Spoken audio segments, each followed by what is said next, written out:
그런데 조금만 더 지켜봤더니 정말 제가 상상할 수 없는 정치의 세계가 펼쳐지더라고요. 우리 변신의 팔색조 이런 별명이 있네요. 오. 박지원 오. 현역 의원이 동의. 예. 동의하시죠? 정치 네, 구단. 동의. 그분이 막 출마해도 네. 자기 선거보다도 다른 사람 지원하는 데 열을 올려서 박지원이라고. 네. 서포트박. 예. 서포트박 박지원 의원입니다. 너무 잘하시고 지금 이제 국민의당 의원이시죠. 예. 전에 이제 전 대표도 하셨고 그 전에 이제 민주당의 핵심. 지금 말씀하신 역사에도 겹쳐 있는 것이 그렇죠. DJ 가신 중에 가신이었지 않습니까? 그렇죠. 김대중 대통령의 영원한 비서실장 이렇게 부를 수 있고 예. 또 그 정권이 끝나고 나서는 이제 대북 송금 문제 때문에 예. 옥살이를 직접 몸소 이제 다녀오기도 했습니다. 예. 자, 그런데 많은 분들이 얼마나 정치를 오래 해서 정치 구단이냐 이분도 꽤 다선이죠. 그런데 사실은 사업가 출신이라는 거예요. 예. 그리고 재미 사업가. 재미 사업가. 네. 보니까 초기에는 럭키금성 상사 출신이라 아하. 산업화 시절의 상사라고 하면 이 무역 상사니까. 그렇죠. 무역 온갖 물건 다 파는 거죠. 상사원들이 네. 저분이 30대 때 네. 뉴욕 한인회장을 맞습니다. 한인회장을 하죠. 맞습니다. 그 한인회장은 보통 60대 70대 교민들 중에서 3, 40년이 지나서 사업에 성공한 분. 원로급. 30대 한인회장을 하면서 기념비적인 기록을 남기는 거 아니에요. 그렇습니다. 그렇습니다. 바로 근데 이제 정치적인 여정에 한번 큰 이제 이 전환점이 와요. 예. 네. 자, 이 럭키금성 상사 미국으로 건너가요. 그래서 이제 패션 가발을 만드는 일로 예. 산업화 시절에 돈을 많이 법니다. 예. 그래서 말씀하신 대로 젊은 시절에 뉴욕 한인회장을 거쳐서 이제 재미 전체 총 한인회장이 됐어요. 그렇죠. 그런데 이제 어마어마한 기록이에요. 이때 80년대인데 지금 인터넷에 보시면 많이 회자되는 게 이 당시에 50 군부 정권 네. 전두환 당시 대통령을 또 이렇게 찬양하지 않았느냐. 이것은 정치적인 입장에서라기보다는 사업가로서 어떤 입장이 있었을지 모르겠습니다. 그 한인회장 입장으로서 한인회 그렇죠. 활동하는 그리고 또 저 미국에서 평통위원으로 활동을 해요. 예. 그런데 이제 인생의 전환점이 찾아온 게 80년대에 거의 사형을 면한 김대중 전 대통령, 예. 정치인 김대중이 미국으로 망명을 가잖아요. 80년 초죠. 네. 82년인가? 이때 만나는 거예요. 이때 만나는 거예요. 미국에서 만나고 인생의 전환이. 오. 그동안 이제 이 조국의 정세를 내가 전혀 잘못 알고 있었다. 어허. 김대중 선생을 만나서 이제 실상을 알게 되었다. 앞으로 나는 이 민주화에 헌신하겠다. 그래서 그때부터 이제 DJ에 가신이 된 거고 국내로 들어와서 정치에 입문을 하게 되는 겁니다. 그래서 80년대 아까 87년 상황 말씀하셨잖아요. 예, 80년 그 6월. 치열한 상황에 쭉 이제 DJ 옆에서 모든 주요 직책을 다 맡은 결과 결국은 이제 97년 대선에서 집권에 성공을 하죠. 예. 그리고 청와대로 들어가죠. 그 청와대에서 모든 요직을 다 맡는데 처음에 전문성을 발휘한 것은 공보 파트였어요. 주로 대언론을 상대하는. 예. 그래서 수많은 지금 중견 기자들이 당시에 박지원 이제 홍보 담당이 최고였다. 그러니까 최고였다고 하면 언론을 엄청나게 관리했다는 거예요. 그 아침에 동교동에서 이제 예. 지금은 뭐 그런 문화가 많이 사라졌지만 당대표 집. 예. 당대표 집에는 아침 조차 모임을 거기서 하죠. 그 당대표 기자들이 집에서. 다 네. 와가지고 뭐 오늘의 뭐 일정이라든지 스케줄 체크하고. 뭐 밤새 우리 저 총재님의 생각 이런 것들을 그렇죠. 여쭙는 그 아침이 있었는데 그 동교동의 메뉴가 미역국에 떡이었다고 합니다. 왜요? 떡? 미역국 떡 뭐 어떻습니까? 아니 예를 들어 그 미역국에 죽을 주면 안 되나요?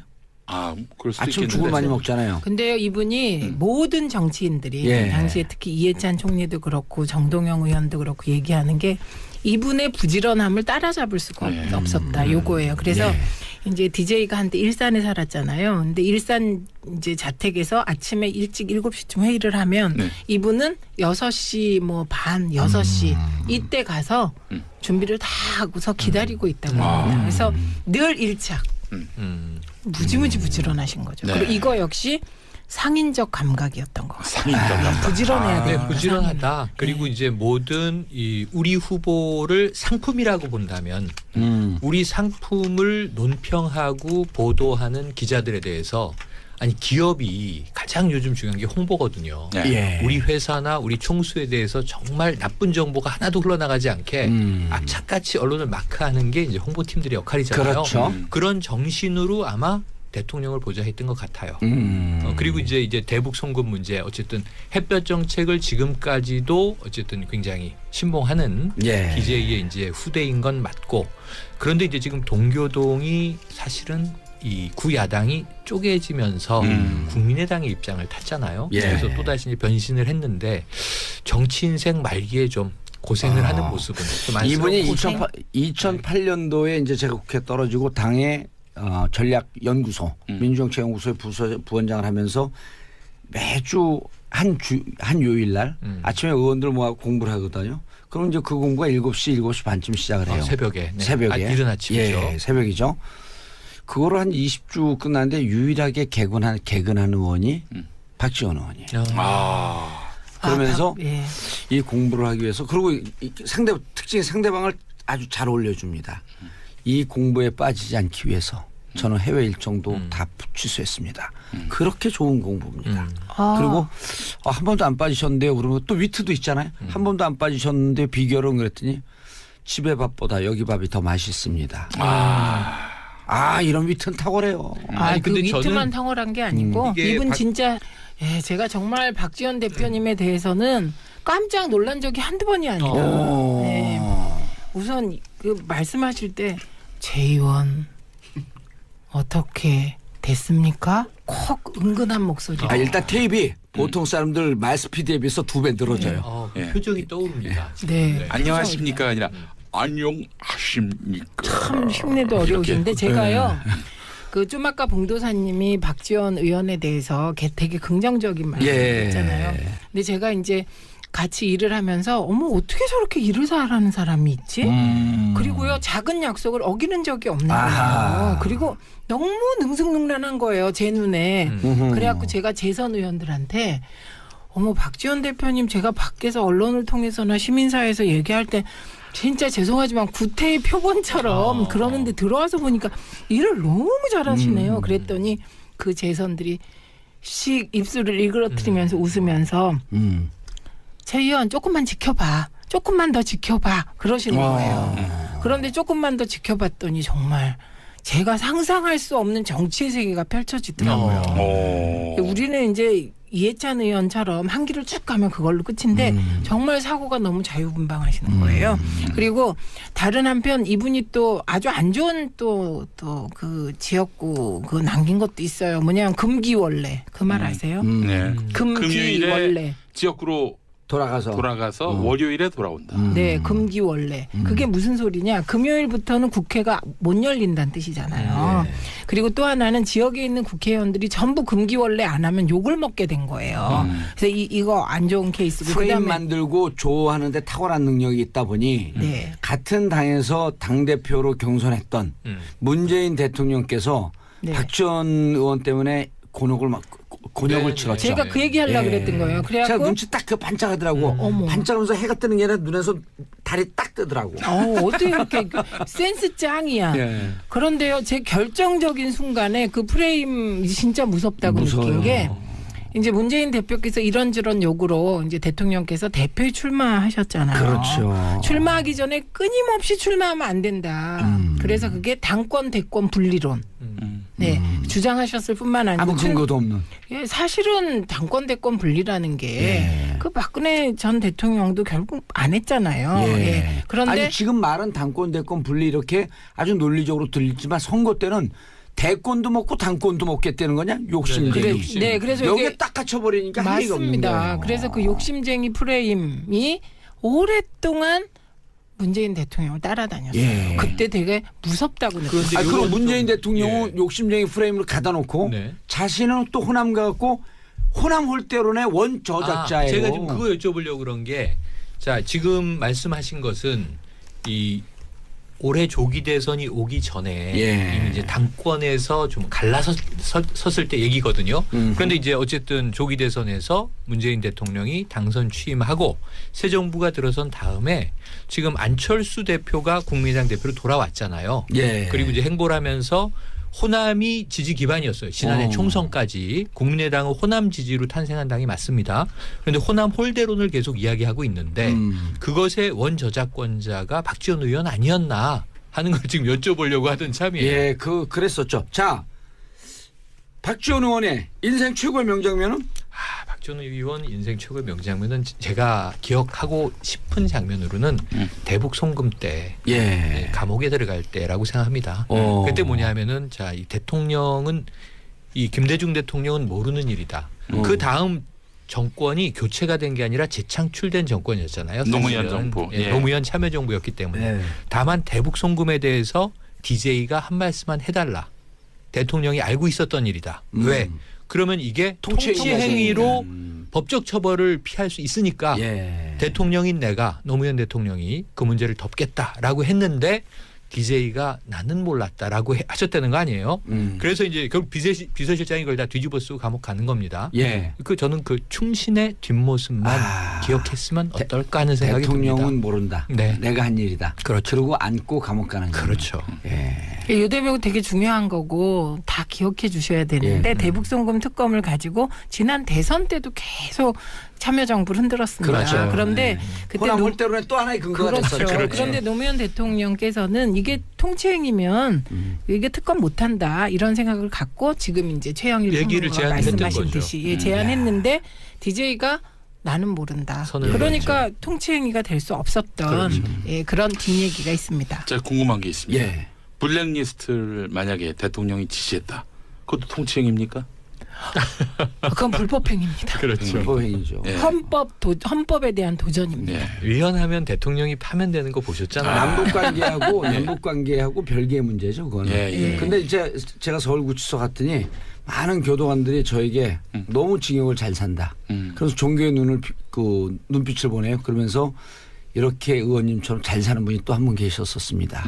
누구시죠? 그러니까 박지원 의원. 교도소를 참 잘 긍정적으로. 그러니까 사실은 심성이나 이런 건 무척 긍정적인 분인데 사업가의 마인드, 그다음에 이겨야 되겠다는 승부 본능 이런 것 때문에 그리고 또 우리 정치인들 생존한 정치인 중에 프레임을 제일 잘 만드는. 아까 그분 누구였었죠? 엄창록.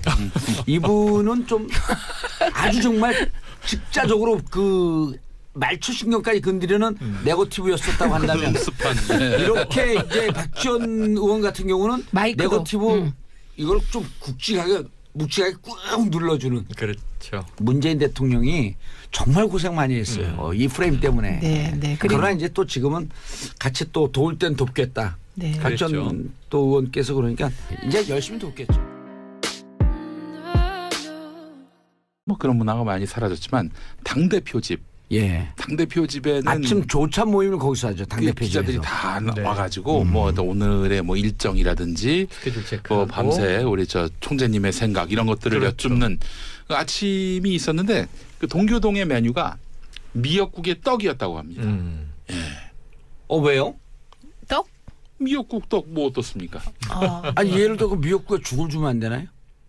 그럴 수도 아침 있겠는데. 죽을 많이 먹잖아요. 근데요 이분이 모든 정치인들이 당시에 특히 이해찬 총리도 그렇고 정동영 의원도 그렇고 얘기하는 게 이분의 부지런함을 따라잡을 수가 없었다 요거예요. 그래서 이제 DJ가 한때 일산에 살았잖아요. 근데 일산 이제 자택에서 아침에 일찍 7시쯤 회의를 하면 이분은 6시 반 6시 이때 잘못 알고 있었다.